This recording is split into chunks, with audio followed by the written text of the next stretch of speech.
I'd like to talk to you about your financial future, and I hope those figures become applicable to all of you as we go along. And I'd like to start by posing a problem for you. And incidentally, I'm just going to talk for a couple minutes, and we'll do Q&A, because what we want to do is talk about what's on your mind. But I'd like you to think about this for just a second. If, as we walked out of here today, I said I would like to buy 10% of your financial future, I was going to write you a check today, and from this day forth, you were going to give me 10% of everything you earned. How much would you want to charge me for that? I'm going to buy 1/10 of you.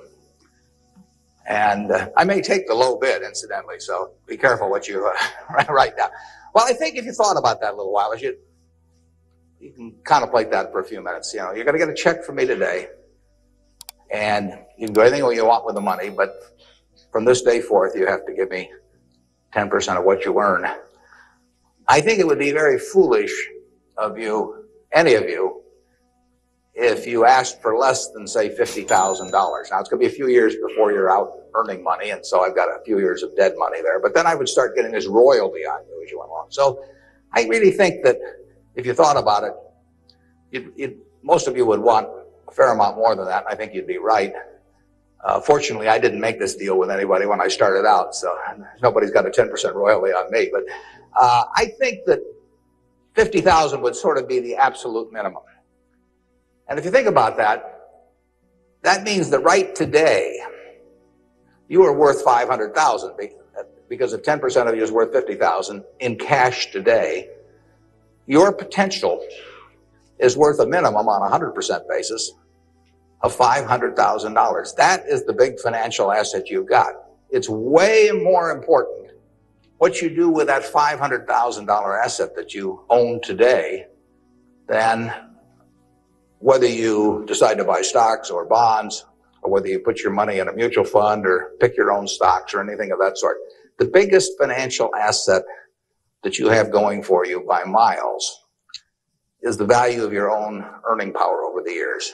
So that's really what you should focus on. If you're focusing on your financial future, that means you should focus on you. Because whether your 10% is worth $50,000 or $100,000 or $300,000, which would be $500,000 or $1 million or $3 million for all of you, whether it turns out to be one or the other is really dependent in a very large part on what you do in the next few years. All of you in this room have the brains to do extremely well in life. You've all got the energy to do extremely well in life. And then the question is, how do you apply it? If you've got a 200 horsepower motor, do you get 200 horsepower out of it? Do you get your full potential, or do you get 100 horsepower or 50 horsepower? Now, there's two things that can hold you back in getting the full horsepower out of your engine, whatever it may be. All of you have big enough engines. And one of those is a lack of education, but that probably isn't going to happen to very many people in this room. If you did have a lack of education, if you didn't have a chance to get a decent education in life, it wouldn't make any difference what that potential was, because you'd never unlock it. But the second most important thing, and equally as important, is in terms of the habits that you develop, in terms of what you do with yourself. When we hire people, we look for three qualities. We look for integrity, we look for intelligence, and we look for energy. But if they don't have the first one, integrity, the other two will kill you. Because if you're hiring somebody without integrity, you really want them to be dumb and lazy, don't you? I mean, last thing in the world you want for them is to be smart and energetic. So smart and energetic only goes with integrity. You know, you make your own decision on that. You can't change your IQ or how far you can throw a football or how high you can jump or the color of your hair very easily. But you can elect to have integrity that matches anybody else's. And if you match that with intelligence, which you have, and energy, which you have, you will get an extraordinary result, and you'd be very foolish to sell me 10% of yourself for $50,000. On the other hand, if you don't match it with that, your potential will, in a significant part, go unused. And I'll give you a little simple test to apply in terms of thinking about the kind of habits you want to develop, because you can have any habits you want to be. You can be lazy, you can be prompt, you can be late, you can be honest, you can cut corners. I mean, you have all these choices. And those are choices for you to make. Nobody else is going to make them for you. And I would suggest that you play this little game with me too. Think about the person you would most like to be in life. So maybe it's one of your contemporaries, maybe it's somebody a little older, but pick out the person you admire the most, the person that you'd change places with if you could. And then write down why you admire them. Just put it on a piece of paper. And then figure out the person that you would least like to change places with you. Who really turns you off? Who do you find repulsive? And list the reasons why that person turns you off so much. And put those down on the other side of the paper. And then look at that list. And you'll find that everything on the left-hand side, what you admire in other people, the qualities they bring to life, cheerfulness, generosity, all kinds of things. You'll find those are things you can do yourself. It's very simple. You got to apply yourself, but the habits you form in doing that early on will carry you through life. And on the other hand, you'll find that the things that make people repulsive, selfishness, obnoxiousness, all these things, egotism, are things that no one has to have. If you find those in yourself, you can get rid of them as long as you get rid of them early. So all I suggest is that you write down a list of what you admire, what you find contemptible, and decide that the ones on the admired side are ones you're going to acquire for yourself. And if you do that when you're young, it'll carry you through the rest of your life. This doesn't work if you do it when you're 50 or 60. By then, the habits are too well formed. But if you do it early, behavior becomes a habit. So if you do that 2 or 3 years from now, if you go through the same exercise, you'll find out that the person you admire the most is yourself. That can be a little dangerous under some circumstances, but it's not a bad thing. I mean, you want to be somebody you like, and you don't want to be somebody that you dislike. And form those habits early. You basically can't miss. Now, I'll give you one other small piece of advice that's just a corollary on this, and then we'll get to your questions. And that is, as a general matter, as a one piece of specific financial advice, I would say, avoid credit cards. Just forget about them. We're in various businesses that issue credit cards. The American public loves credit cards. But if you start revolving debt on credit cards, you're going to be paying 18 or 20%. And you can't make progress in your financial life going around borrowing money at 18 or 20%. You can make a lot of money by lending it out at 18 or 20% over time. If you can find anybody that's good that will borrow from you. But you don't want to be on the side of the equation that's always behind in life. I was lucky. I'd saved about $10,000 by the time I got out of school. That $10,000 was really worth millions I might have earned later on, because after you get a family and everything, the expenses roll in. But those were my tools to work with, but it was only because I was ahead of the game. If you're behind the game by $10,000 at some point and paying 18 or 20% interest on it, you'll never get out of it. So the trick, I've got a partner that says, all I want to know is where I'm going to die, so I'll never go there. And that's true in financial matters as well. You want to figure out where you don't want to be ahead of time and avoid that. And I get about a dozen letters a day from people who are having terrible problems. And there are two reasons why they have terrible problems. One is a number of them have had health problems of some sort. I mean, they have really been hit by or somebody in their family has been hit by some kind of catastrophic illness. And that is it's a terrible thing to happen to any family. And they run up bills they can't pay. And really only society can solve that one, in terms of protecting people against that. That's just plain bad luck. But the other one is from people who run up credit card debt, and they're facing bankruptcy, or they've been through bankruptcy once before, and they owe a whole bunch of money, and they can't even pay the interest, let alone pay any principal. And half of my letters come from people like that, and that problem is avoidable. Catastrophic illness is not, but credit card debt is something you bring on yourself, and it's way better. It's way easier to stay out of trouble than to get out of trouble financially, and I will guarantee you, if you run up big credit card debt, you will be in trouble probably the rest of your life in terms of your financial situation. On the other hand, if you get ahead of the game, even it's on a very modest scale, so that money is coming in from investing, and people owe you money or equities owe you ownership, you'll be way ahead of the game compared to paying it, paying your creditors every month.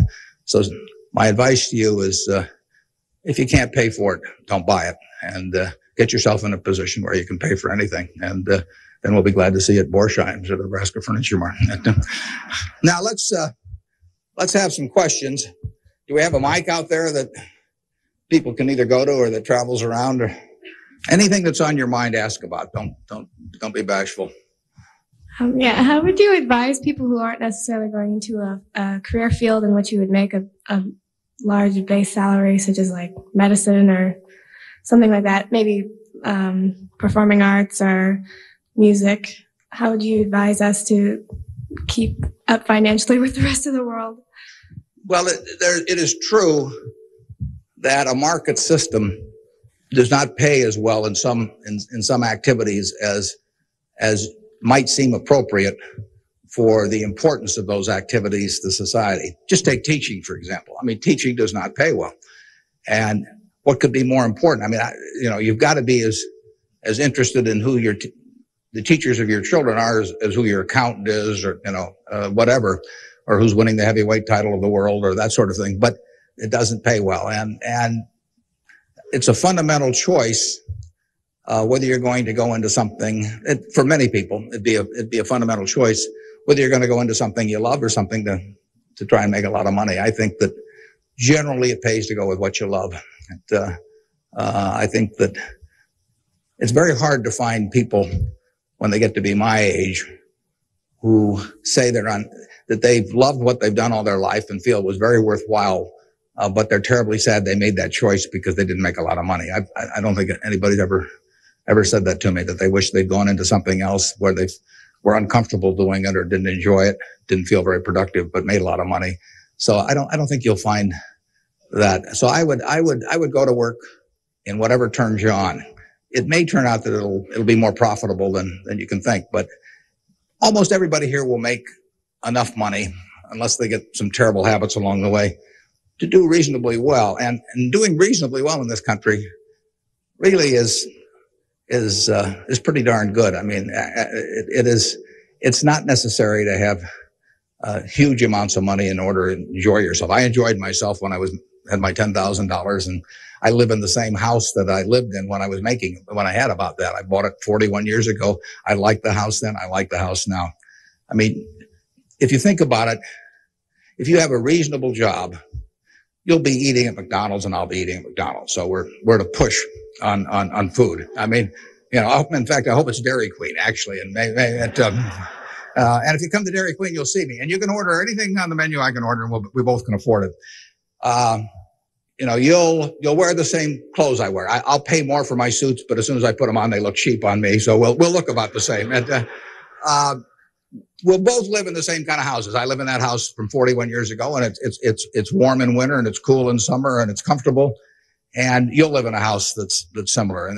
And what difference does it make if you have 50 more rooms or, guest houses or all that?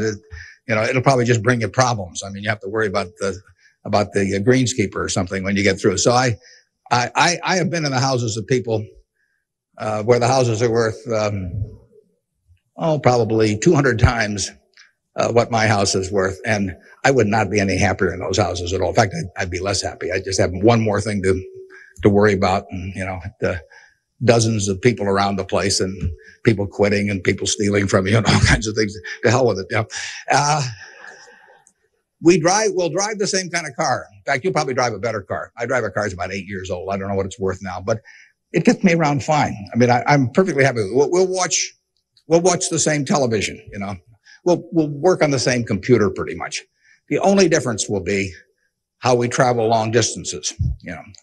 I will fly in a plane that's more comfortable than flying Southwest Airlines or something, which I've got nothing against. But that's the one real big difference. And other than that, I do what I like every day. I hope you'll do what you like every day to do. And I work with nice people. I hope you work with nice people.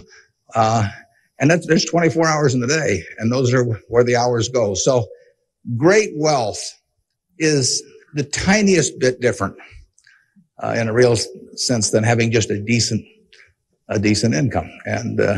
And to trade a decent income and something you love doing and something where you feel worthwhile doing it for huge wealth where you trade off a lot of your principles would be a terrible mistake. Would you now acknowledge your success more on yourself or from the help and teachings of others?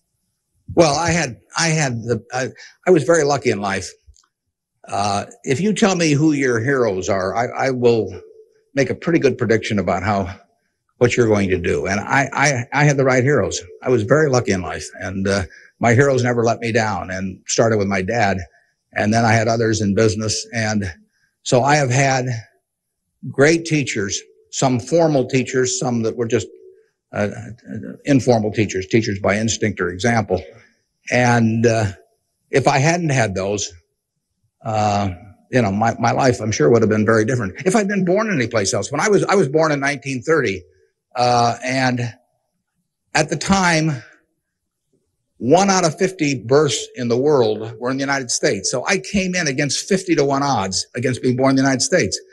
I would have been a disaster, if I'd been born in Afghanistan or Peru or someplace. I mean, I was extraordinary. I won the lottery the day I was born, by being born in this country. So have you.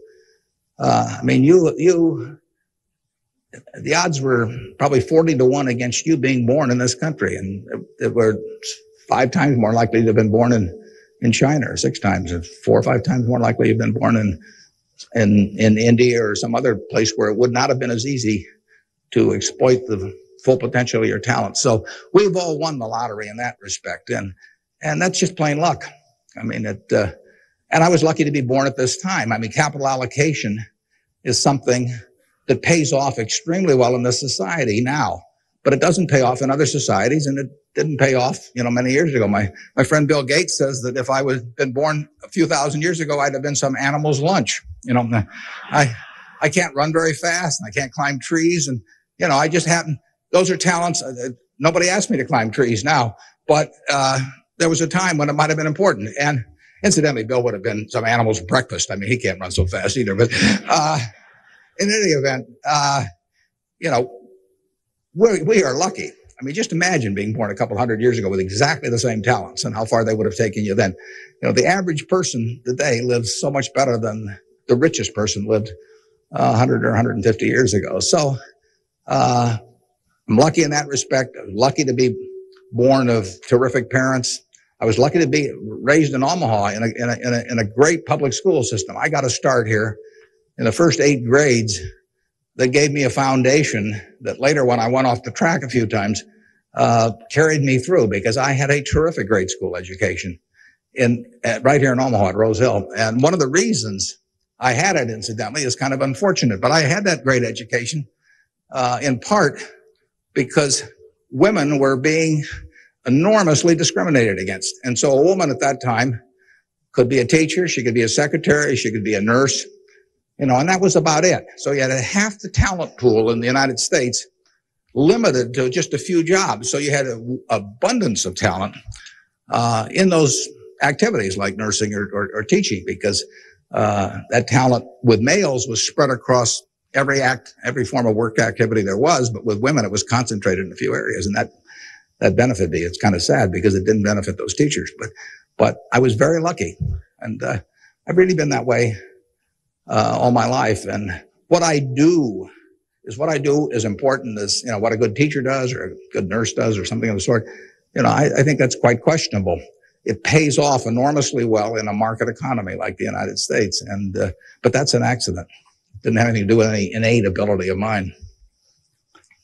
Mr. Buffett, technology has been a great factor in stimulating the world economy. What are your predictions for the future of the technology industry, and what is its future role in world economy and the United States economy? Yeah, well, there's no question it's turning the world upside down. It's done it somewhat already, but it will, it's just beginning, but it's moving very fast.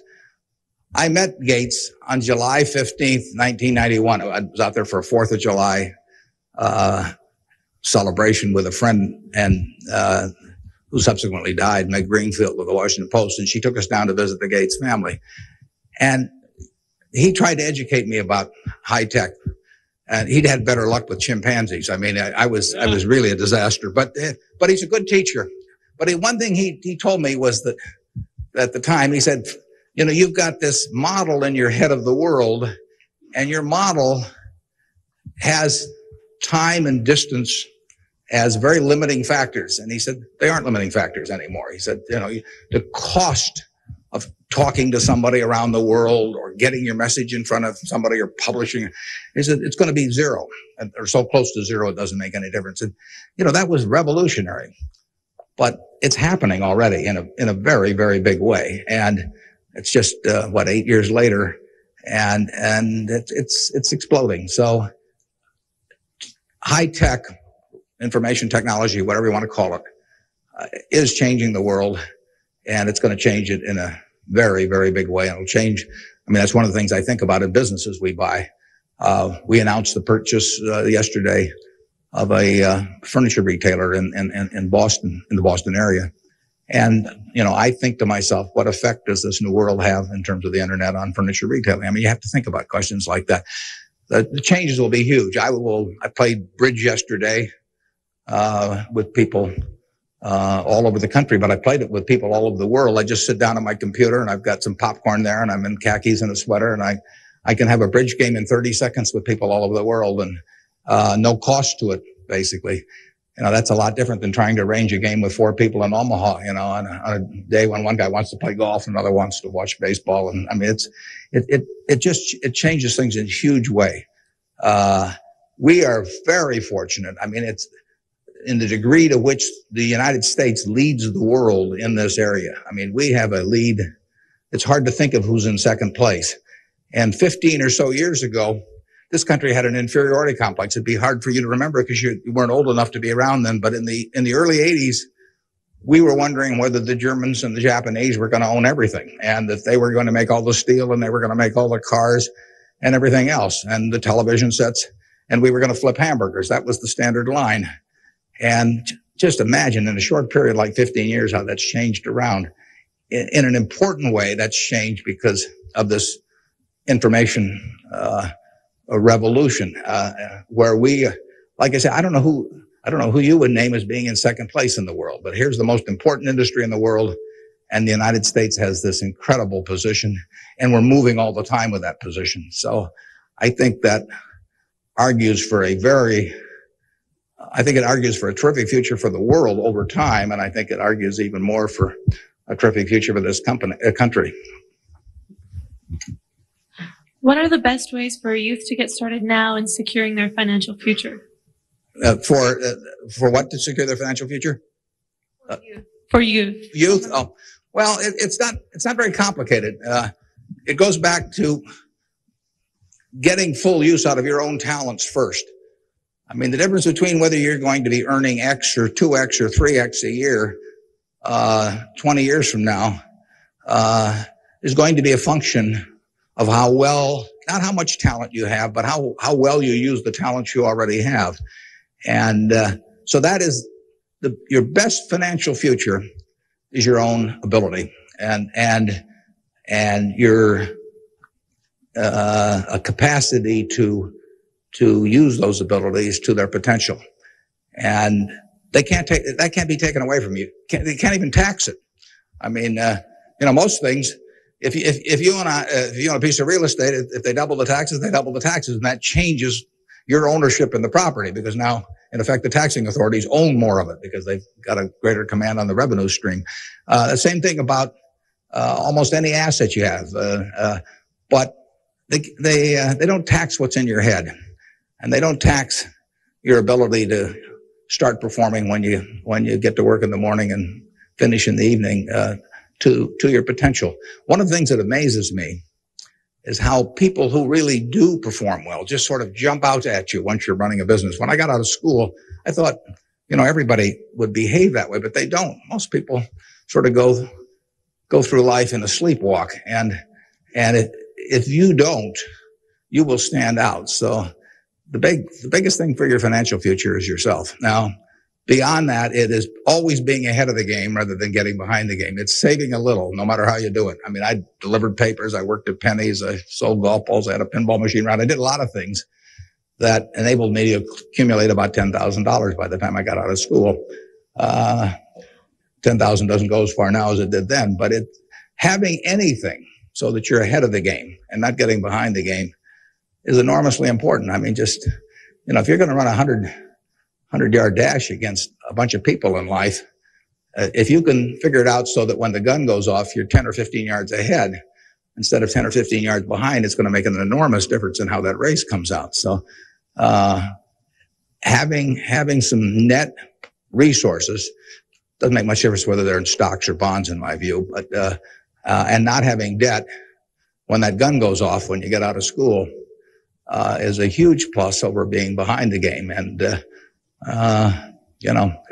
it may come from delivering a paper out in the morning. It may come from part-time work someplace, but put aside a few dollars for yourself, so that when the time comes and you enter the workforce, you're ahead of the game and not behind. And then once you get there, don't get behind by buying a whole lot of things that you figure you're going to pay for someday while you're paying 20% interest in between.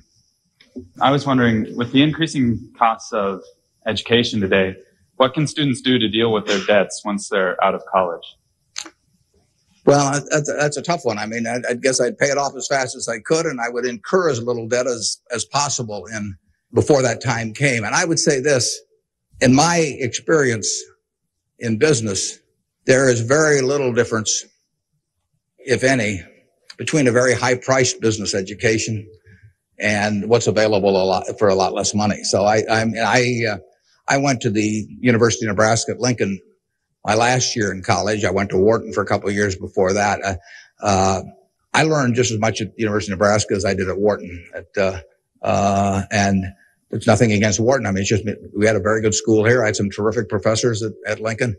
And so I would not assume that if I was paying a few $1,000s for an education here in the state, for example, versus paying huge amounts elsewhere, that it was going to make a lot of difference. A lot of the education, you need to be prodded in the right direction, but an awful lot of it is self-taught. I mean, Andrew Carnegie did a wonderful thing in this country in terms of libraries, and I used to spend a lot of time at libraries. I even got locked in at the University of Omaha, what was then the University of Omaha, and I couldn't get out for hours. And one night I got so entranced with what I was reading, but there's all kinds of information available now with the internet. It's so much, easier than it was then. So, it's out there to be taken, and it isn't necessary to pay $30,000 or $35,000 a year to go to some, big name school to get the education at all. I mean, if you're going to learn accounting, which is probably the most important course you'd take in business, if you're going to learn accounting, you can learn accounting absolutely as well, in my view, going to UNO as going to Harvard. I mean, I see, I'd bet on that. And, I wouldn't run up huge bills in terms of getting a business education. Now, if you're going to get a medical education, I mean, there's certain professions where there may not be any way around spending a fair amount of money and getting in debt to some degree. You've got to make that decision yourself, but I'd certainly try to minimize it.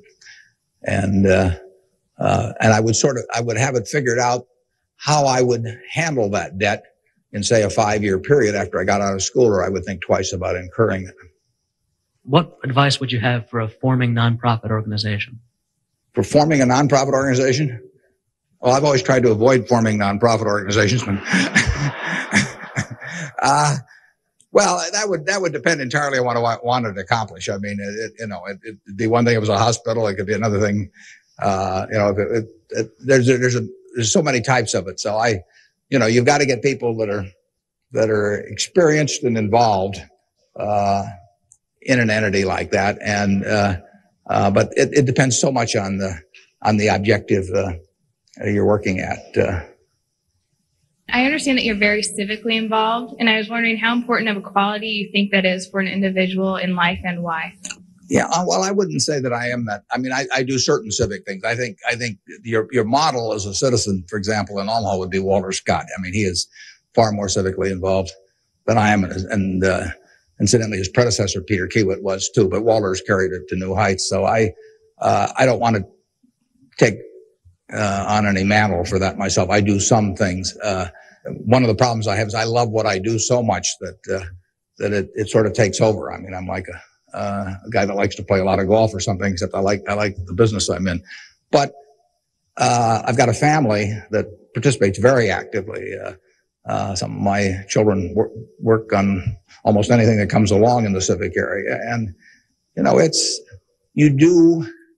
in the end, people do what they want to do to quite a degree. And I think I've never talked to anybody that enjoyed working in civic activities that didn't feel where it was very worthwhile after they've done it. I mean, they've built something, and participating in building something is always a lot of fun. And actually, you can have a good time. We have this golf tournament, for example, in September, and we raise some money for civic things, but everybody has a good time. So nobody's paying any price by doing it. I'm having a good time. The people who come are having a good time. And we get to show Omaha off to people. But you should be enjoying things you go along. And you will if you work in civic activities that interest you. And you can do the same thing in politics. I mean, if you find political ideas or politicians who particularly you identify with, you can get a lot of self-satisfaction out of working, and you're doing something worthwhile. So I just follow your instincts on that. That'd be my recommendation. I have a question. What do you see as the biggest economic problem facing the youth of today going into the future? Yeah, I don't think that you're going to have enormous economic problems. I think you will live in a society where the average person lives better by a significant margin than the average one of a generation earlier or two generations earlier. That's been the history of this country. It's a marvelous country that way. I mean, when you think of it, we have 4.5% of the world's population, and what's been accomplished here is incredible. 53% of the value of corporations that are publicly traded in the world exists in the United States with 4.5% of the population. This country always has done well. They say in stocks that you should buy stock in a business that's so good that even an idiot can run it, because sooner or later one will. And that's not terrible advice. Well, that seems to have been sort of the history of this country from time to time. I mean, we've had all these problems that have come along. If you look back on the last 100 years and list all the problems this country's run into, you can make a very long list. And a lot of people who focused on those problems at the time have missed the bigger picture. And the bigger picture is that every generation lives better than the one before it. And that's because of savings, because savings enable people to create new tools to do better things as they go along. And it's also due to an environment that lets people realize their potential to a greater degree than most other environments in the world. It's far from perfect. I mean, it's sad how far it is from perfect, but it is better than anything else around. I mean, in this country, you don't have some commissar or something running a big business in this country. You've got a guy like Jack Welch, and a fellow like Jack Welch makes a difference of night and day in terms of the productivity of that business over a period of decades. And productivity is what causes the standard of living to rise. So a system that throws up the Jack Welches of the world to run businesses is going to have an enormous advantage over a society that does it by heredity or that does it by government edict. And we're closer to that society that I've described than any other country. And it's led to great things, and it will continue to lead to great things. So I think you've got the best future. You don't face a war, and you've got a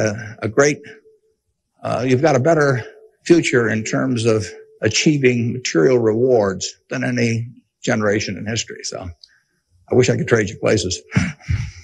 I was wondering if you could speak for Mr. Gates, were afraid of the impact on Y2K on the economy, or specifically the stock market. Yeah, well, I'm glad you gave me a chance to bring in other people, because I'm the last guy in the world understanding about Y2K. I don't know why this microphone's working. I don't know, why lights go on. I flip on the switch of my television set and pray. I mean, it's all beyond me. But I would say this: the smartest people I know in that area in large part, think it's going to be a non-event in this country. I can't speak for the rest of the world, but so I think you'll wake up on January 1st and find the world hasn't changed from December 31st. Now, I would say this: you might get a whole bunch of friends to write you checks for $1 billion on December 31st and then deposit them, and who knows what'll happen? You can't lose anything. I mean, all they do is bounce, and if the system gets fouled up, you might find a lot of money in your account. But I wouldn't count on it. We own a company called Executive Jet. We have about 1,400 or 1,500 customers who own pieces of airplanes with us, and we've got 160 of their planes and some of our own flying around. It'll be very interesting to me to see what the advance people let us know ahead of time when they want to use it. It'll be very interesting to see how many sign up for January 1st at 12:01. But it wouldn't bother me to fly them in the least on January 1st or do anything else on January 1st. Ideally, I hope they're getting prepared to watch the Huskers play in the big game. And I was wondering, how do you decide what you invest your time and money in? Yeah, well, I like to find businesses that have good economics. Now, what are good economics? Well, good economics are a business that has some kind of a moat around it that makes its product or its service or its location or something a little more desirable to the customer than any other sort of comparable product. The number one candy bar in the last 30 or 40 years has been Snickers. People don't fool around with different candy bars. They fool around with different length dresses. They fool around, with all kinds of things, but they don't fool around with candy bars because they figure, they're going to go in and lay out 50 cents or whatever it is and put it in their mouth. And they're not going to, for 50 cents and putting it in your mouth, I mean, you're not going to say, I'll lay out 45 cents and put something else in my mouth. So you find that very stable. And we like businesses that we think we can figure out where they're going to be in 10 or 15 years. I don't know where the information technology businesses are going to be in 10 or 15 years. I know where Snickers bars are going to be in 10 or 15 years. They're going to be selling just about the way they do now. I know where Wrigley's gum is going to be in 10 or 15 years. There's not going to be a lot of innovation in chewing gum. And the internet's not going to cause people to quit chewing gum either. Gates may think so, but I don't think so. But it's predictability regarding the sustainability of a competitive advantage, something special about a product. So we look for those kind of products, and then we look for people that are running the business that are honest and able. It's easier to find people that are honest and able than it is to find businesses that are going to stay wonderful for a long period of time. There are a lot of businesses that looked like they were going to stay wonderful that really evaporated over time. But that's what we're looking for. And the nice thing about it is we don't have to find very many. If we find one a year, that's terrific. Because you don't need 100 or 1,000 great investment ideas to do well. You need a couple. And the discipline is the most important thing. We don't need brain power. We need discipline. You don't need 150 IQ to do what I do. Thank God. You don't need 140. You don't need 135. You may need 115 or something like that. But you do need discipline. You have to wait until you see the fat pitch to swing at. Because investing is a no-called strike game. If I were a baseball player and I only like pitches 2 inches above my navel, some guy could learn that and he could pitch me, 3 or 4 inches below that, and I get called out on strikes because I never find a pitch I like. You can get called out on strikes in baseball. You have to swing at pitches that you don't even necessarily like, particularly after the count gets to 2 strikes. In business, you don't have to swing at anything. You can sit there and the paper says General Motors at 68, or it says General Electric at 115, or it says General Dynamics at 63. And if you don't like those prices, you don't have to swing. You can wait there day after day after day after day, and there are no called strikes. Now, when you swing, when you decide to buy something, then, if you swing and miss, it's a strike. But it's a marvelous game to be in because there are no called strikes, and you can simply wait for that one time in a month or 6 months or a year or 2 or 3 years when you really know what you're doing, where you like the price, where you like the people running the business, and then you swing, and you only need a few swings in your lifetime. So that's the way we try to pick businesses. We try to stay with things we understand. There can be all kinds of wonderful investment opportunities out there that I don't understand. I don't know what cocoa beans are going to do next year. You know, maybe you know, but I don't know. I don't know what crude oil is going to sell for. But I don't have to know. I just have to know the things. I have to know what I know.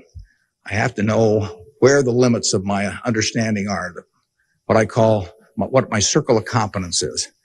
And if I'm only able to evaluate 5% of the businesses in the world, no problem. I just stay within that 5% and try and find something. And most people get in trouble in investments because they get itchy. You know, they can't discipline themselves, and they hear about other people making money. Nothing upsets people so much as to hear about their friends making money. I mean, that's very destructive to discipline, because they think, I'm smarter than that guy next door, and he just bought that new car with the money he made trading stocks on the internet, so why can't I? Well, the answer is you can't over time. You will lose money if you trade stocks actively. And it's hard to exercise the discipline. But anytime you buy something, you should be able to take out a one-page sheet of paper and say, I'm buying General Motors at 65. I'm buying General Electric at 150 because. And you should write down the reasons. If you can't fill out the sheet, if it's because somebody told me about it at a cocktail party last night, that's not good enough. If it's because my broker told me about it, that's not good enough. You know, you've got to have a reason for thinking that it makes an intelligent investment. You do the same thing if you're buying a farm or an apartment house. If you're buying a farm, you'd say, I'm buying this farm at $1,000 an acre because I think I can earn $60 an acre on it. If corn sells at such and such, and soybean sells at such and such, and yield is such and such. And you'd figure it out. That's the same reason you buy businesses. And when you buy stocks, you're buying a little piece of a business. And that's probably the most important thing to remember in investing, is that when you are buying a stock, you're buying a little piece of the business. And if you are buying it at an attractive price for the business, for the whole business, you're going to make money. And if you aren't, over time, you won't make money. Reverend Jesse Jackson, talked to us earlier. He seemed to believe that the moral standards of today's society will eventually affect us in business. How do you feel this will affect us as youth growing up in the United States? Well, I think very difficult to quantify moral standards over time. I mean, you can pick out huge weaknesses at any given time in terms of how people or the country is behaving, and huge strengths. So I think it's enormously difficult to quantify. I think by and large we have made progress in what I would call institutionalized moral standards in this country. I mean, in terms of slavery, in terms of the women couldn't vote, a century ago. Half the country were second-class citizens in that respect, and they had much lesser rights in terms of inheritance and all kinds of things. The income tax didn't exist 100 years ago. So the idea of taxing people according to how much they benefited from society and their income didn't exist. So I think in terms of institutionalized moral standards, the country has made really quite significant progress in the last 100 years. I think, there's an enormous distance to go. I think we're going in the right direction, maybe by fits and starts, but I think we're going in the right direction, and I think that it will be a significant plus to everybody in this room if they live in a more moral society 40 years from now than a less moral. But I think the odds are that they will. I think the country moves in that direction. It's very difficult to do it, and all kinds of interests that work against it. But in the end, I think the American people want it. And you saw it in civil rights. I mean, it took television to dramatize what was going on, and people that weren't near it preferred not to think about it. But it got through to the conscience of the American people. And a lot of progress has been made there, and there's a lot left to be made, but it's better than it was. And the pace may seem very slow to those people involved, and I can understand that. The pace, for women's suffrage, I mean, that went for decades and decades and decades. Women couldn't be on a jury. I was reading the trial of Clarence Darrow, which took place in California in about 10 or 11. There were no women on the jury. The woman wasn't allowed to be on a jury. They weren't citizens in that sense. So it's the moral behavior of the country has, in my view, improved, but and it'll continue to improve, and I hope you all in this room do your part to help it improve. wondering how, since the stock market's so high right now, if it'd be smart for us to get involved now or to wait till it goes down a little, or what? Yeah, I can't tell you whether or not to buy stocks now generally. I think it's important that you save money, and whether you put it in the stock market or not, I don't think is terribly important. I think if you're interested in stocks, you should buy it, and you've got a little capital, you should buy a few. I mean, I don't think there's any way of learning about them better than experiencing it. Doing it on paper isn't the same. I can guarantee you, if you lose money on paper or lose real money, it's a different experience. And I think you'll learn more about yourself if you do it that way. I bought my first stock when I was 11. I was at Rose Hill at the time, and I bought 3 shares of City Service Preferred at 38, and it went down to 27, which is something I still remember, even though I was 11 at the time. And then it went up to 40, and I sold it. I made $5 on my 3 shares after commissions, and then it went to 200 and something. So, I probably remember that a little better than if I'd been doing it on paper. And I fooled around doing a lot of things between about age 11 and 19 in the stock market. I did charts. I did all kinds of technical analysis. I read every book I could get on the subject. And I didn't do that well. I didn't do terrible, but I was really just floundering around. But that meant by the age of 19, when I read Ben Graham's book, I was at the University of Nebraska in Lincoln, I went and bought this book called The Intelligent Investor, just come out, and it had an enormous impact on me. Now, if I hadn't done in the previous 8 years, if I hadn't been all over the lot, I'm not so sure that book would have had the same impact on me. I mean, by that time, I was prepared to read Ben Graham's book, which changed my life financially in an incredible way. I mean, I wouldn't be up here today if I had read that book. But yeah, part of life is getting prepared so that when something does happen that's significant, you can grasp the significance of it and know what to do with it.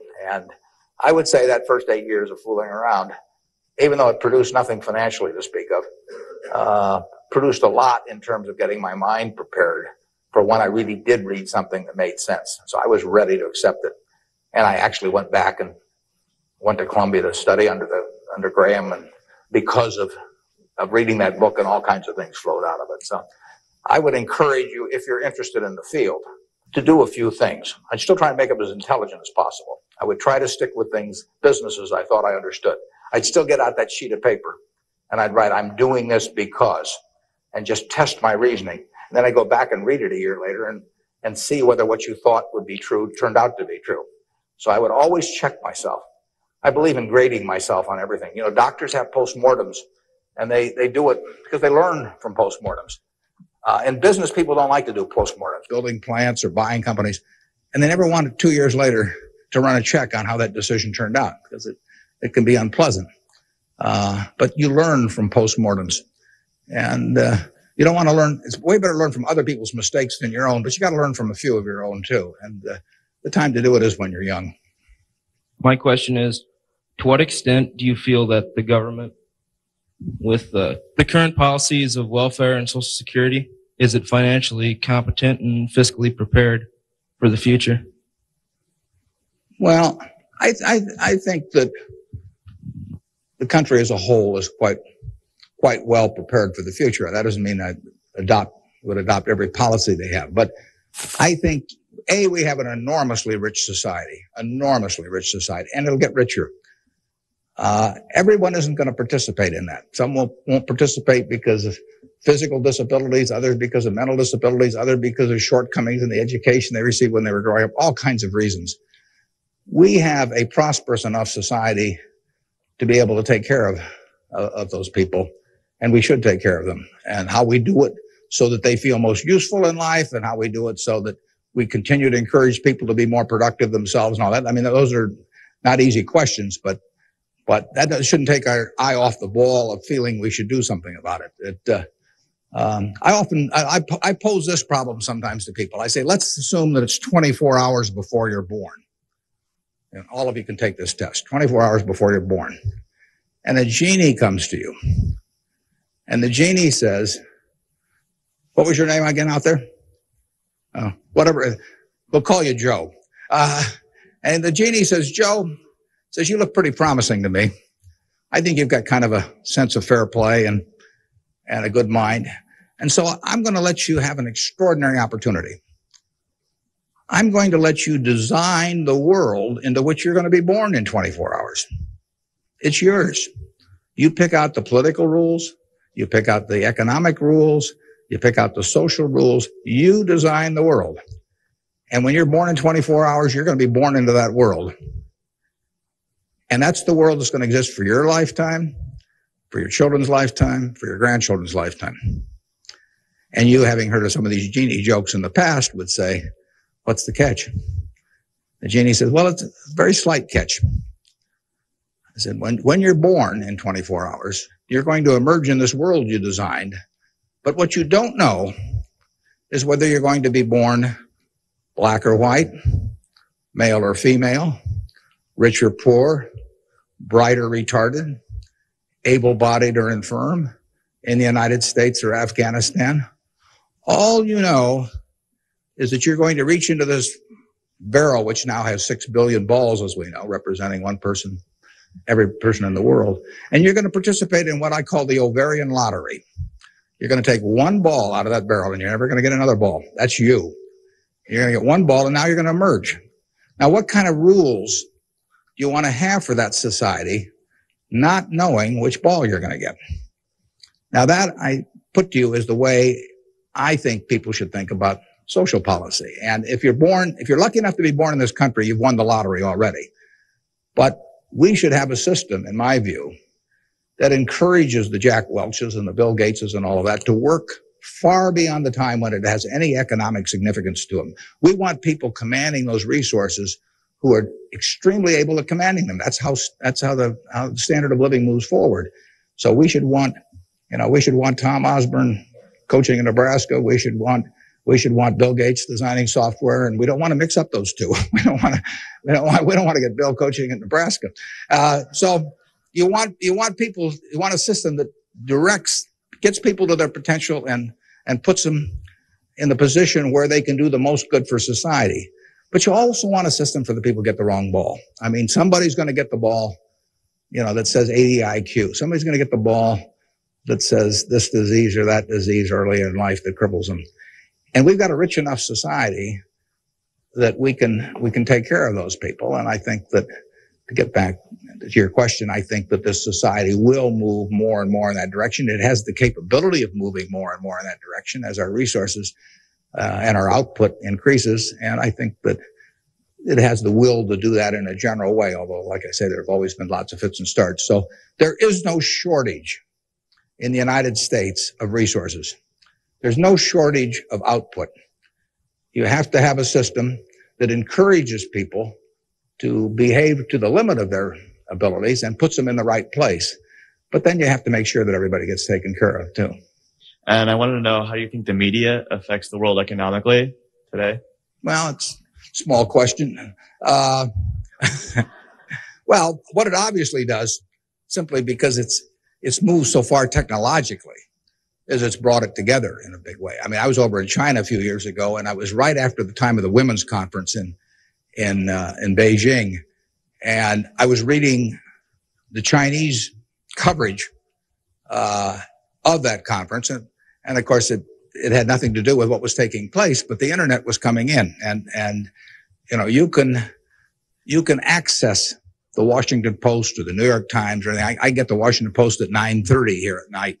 In effect, I never could get it the next day through physical delivery, but by electronic delivery, I can read it, probably earlier than most of the people in Washington are reading it. So the ability to communicate and the degree to which the world can have awareness of what's going on every place in the world is just, it's been a quantum leap. And, that will have, there are a lot of things that come out of that. And, net, they're a plus over time, but the ability of information to be available to everyone worldwide almost instantaneously, it can be huge advances in things like medicine, for example, just to pick one. So it's a net plus. It has a big effect, and the definition of media has now been expanded enormously. I mean, there were 3 television networks in in the early 1960s, and that was it. There were 3 highways information traveled electronically. And if the 3 pieces of information were I Love Lucy, and something else, those were the 3 choices of information or entertainment that you had for tens and tens of millions of people sitting there looking at a tube. Now it's unlimited, and that's only, 3 or so decades. So it's just exploded, and it'll continue to explode. And net, I think it's a plus. And I think it's 1:00. I want to thank you all. I wish you well. You're going to do terrific. Thanks.